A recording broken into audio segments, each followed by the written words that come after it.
What's going on, guys? Platinum Cards in the house, and today I'm going to be coming to you with my Zombie World deck profile. So, without further ado, let's get started, guys.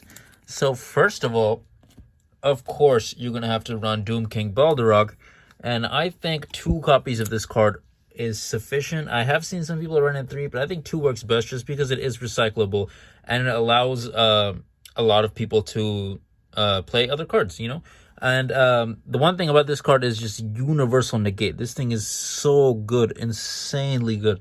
And on top of that, it can negate Ash Blossoms and whatnot from the opponent's hand. And on top of that, if Zombie World is on the field, it's just broken. It's a good card. So next, I like to run 3 copies of Unizombie. Now, this card is probably one of the best cards in the entire deck because not only does it let you send 1 card straight from your deck to the grave, but it also lets you send 1 from your hand to the grave. So it's a great way to start off many combos for this deck. Next, I like to run 1 copy of, I know I always mispronounce this card, Shiranui Solitaire. Hopefully I said that correctly. It's basically just lets you tribute a zombie to search a tuner with 0 defense. Most of the time I use it to search my Unizombie. It's just another way to get into it, you know? Next, I like to run 2 copies of Glow Up Bloom. Now, this card is pretty self-explanatory. If this card is sent to the graveyard, you can banish it to add 1 level 5 or higher zombie monster from your deck to your hand, or if zombie monster is in the field zone, you can special summon it from your deck instead. So it's a great way to summon your boss monster, Doom King Balderog, which, by the way, pops off a lot of different combos as well. Next, I like to run Necroworld Banshee. Now, I only have 1 copy of this card because I ordered 2, and the second one, for some reason, just never came in. So I'm playing a Terraforming in its place, but I would say you should probably be running 2 of these, but because I only have 1, I'm running the Terraforming. Next, you guys should probably run copies of Mizuki. I am running 2, personally. Mizuki is a great card because you can banish the card from the graveyard and then special summon a zombie from your grave.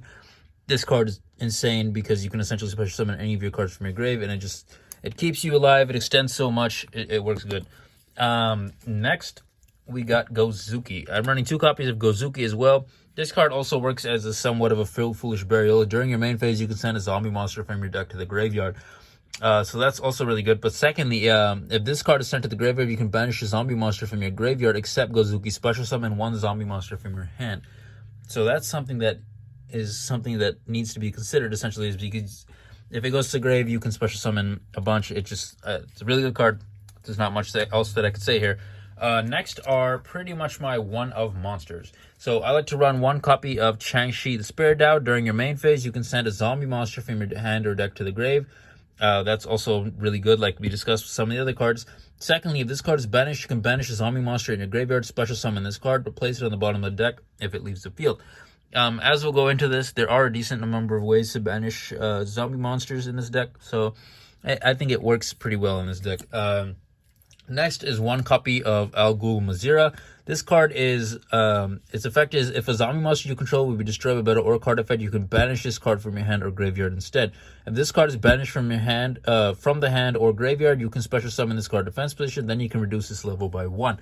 So I usually use this once it's summoned for link plays, more likely than not, because I think the stars are a little bit misaligned there. I think it ends up being 7. It was 2, 4, 6, 8, yeah, it ends up being 7, so that is a little bit weird for the synchro summoning. However, you can use it to go into any of the link monsters, so that's something to think about.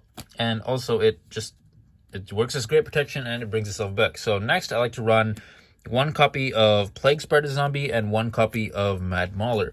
So Plague Spreader Zombie's effect is, if this card is in your graveyard, you can place 1 card from your hand on top of the deck, special summon this card, but banish it when it leaves the field. And then this one's effect is, if this card's name becomes Plague Spreader Zombie while in the field or in the graveyard, this card is in your graveyard, you can target 1 level 6 or higher monster you control, reduce its level by 2. If you do, special summon this card. Also, the player who special summoned it cannot special summon monsters except zombie monsters. So these both have varying effects. They can both special summon themselves in various ways. Personally, in my duels, I think I've been leaning a little bit toward Mad Mauler more than Plague Spreader Zombie, but they're both pretty decent cards, so definitely worth running 1 of each, I would say. And then next, of course, you got to run the hand traps, triple Ash Blossoms for sure, and then 2 copies of Ghost Bell and Haunted Mansion. Now, I don't own a third copy, but running a third copy definitely, I wouldn't even be mad at it. However, you do have cards that can negate effects and whatnot, so maybe 2 is perfectly fine. Next are the spell cards. So for the spell cards, of course, you got to run triple copies of Zombie World. This is completely unavoidable. You need to make sure you are running Zombie World in this deck. It is a Zombie World deck, so of course you got to run Zombie World in this deck. So all monsters in either on the field and in the graveyard become zombie monsters. Neither player can tribute 7 monsters except zombie monsters. You don't need me to tell you that this just shuts down Flunderies. This is an insane card. On top of that, because everything becomes zombies, it allows you to take advantage of Doom King Balderrock's effect, and it also lets you take advantage of a couple other cards in this deck. So Doom King Balderrock is insane because if once per turn, when a zombie monster except Doom King Balderrock activates the effect, except during a damage check, quick effect, you can apply one of these effects, but you cannot apply the same effect again this turn. Or you can either negate the effect or banish a monster from the field or grave. So that essentially turns everything into zombies. So yeah, that kind of breaks the card, right? Next, just to search the card, like I said before, I only had 1 Necrolold Banshee because it never came in. So I just found one of my terraforming and stuck it in there in its place. Probably should run another copy of Necrolold Banshee instead. Next, I like to run 3 copies of Super Poly. Now, this is another card that really takes advantage of Zombie World. I think this card is super dope because it lets you go into a decent number of monsters, I would say. Next, for some draw power, I like to run 3 copies of Allure of Darkness. Of course, draw 2 cards, remove from play 1 dark monster from your hand, and pretty much a decent amount of these are dark. So you got Shang-Chi the Spirit Dao, you got yourself Necrolold Banshee, Glow Up Bloom, Doom King Balderrock, Unizombie. And so that's why I am trying to run that. However, there are a decent amount of cards in this deck that aren't. For example, Glow Up Bloom. You can Ghost Bell, Ash Blossom, that type of stuff. So you could, if you really wanted to, switch this out for essentially anything. More hand traps, more of anything.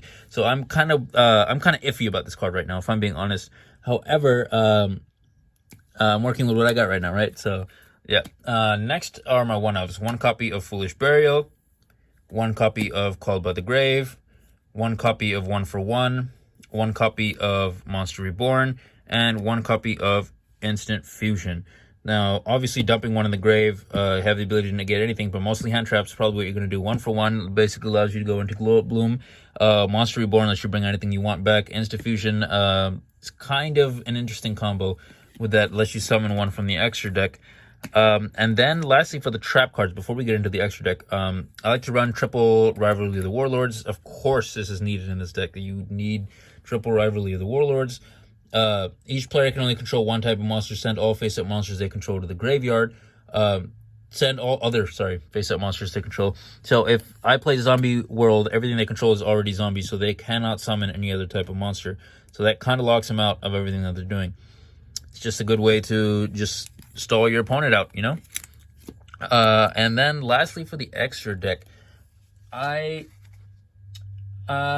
me see here. So first of all, I like to run 2 copies of Dragon Necro Nether Soul Dragon. So this is 1 card that really takes advantage of Super Poly and Zombie World, because it just takes 2 zombie monsters. So Zombie World is going to take everything to zombies, and then you can just instantly get into this. Plus, it is a pretty decent card. At the end of the damage step, if this card battles a monster that has an original level, that monster's attack becomes 0. So pretty decent. Plus, it lets you spam out tokens and whatnot. So I think it's a pretty good card. And then lastly, for my 3rd Super Poly target, I like to run 1 copy of Predaplant Dactylostepelia. Now, essentially, you can run any of the Predaplants you please.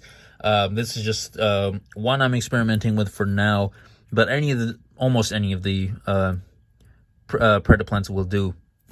Next, I'm running 1 copy of Alvian, the Essence of Vanity. Now, this card is a little bit interesting to me just because this card is going to be your instant fusion target. It is a level 2 tuner. So that's something to think about, because it does help you get into a lot of different plays and can help you essentially synchro summon. Next are the Link monsters. So first of all, Crystron Hockey Fibrex. You're running a lot of different tuners in this deck, so it's very easy to take advantage of this card. Next, I'm running a copy of Vampire Sucker. Takes 2 zombie monsters. If you would tribute a zombie monster for a tribute summon, you can tribute a zombie monster your opponent controls, even though you do not control them. So it's a decent way to just get rid of your opponent's monsters. And secondly,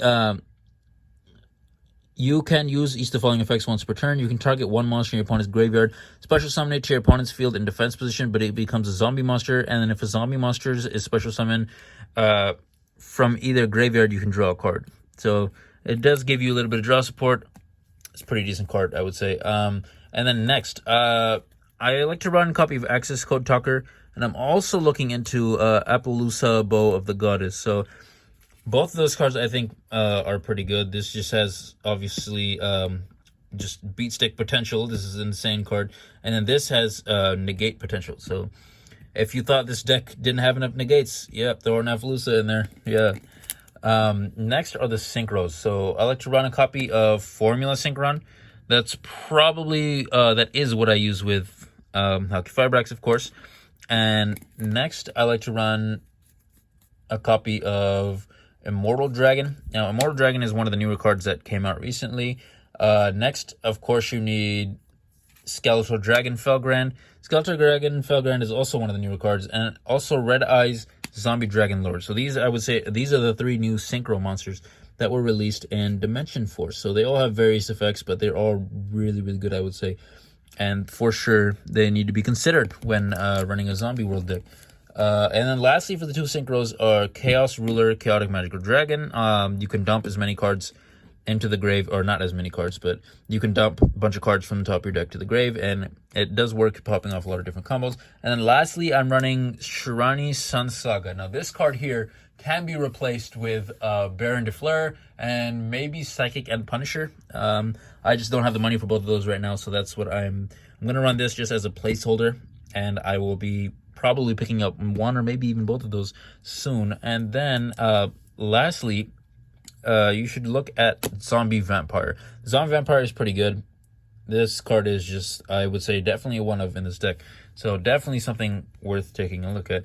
But anyways, guys, this is Plotarmor Cards signing out for the day. If you like what you saw, please like, comment, and subscribe. And oh my goodness, look at the time. It's time to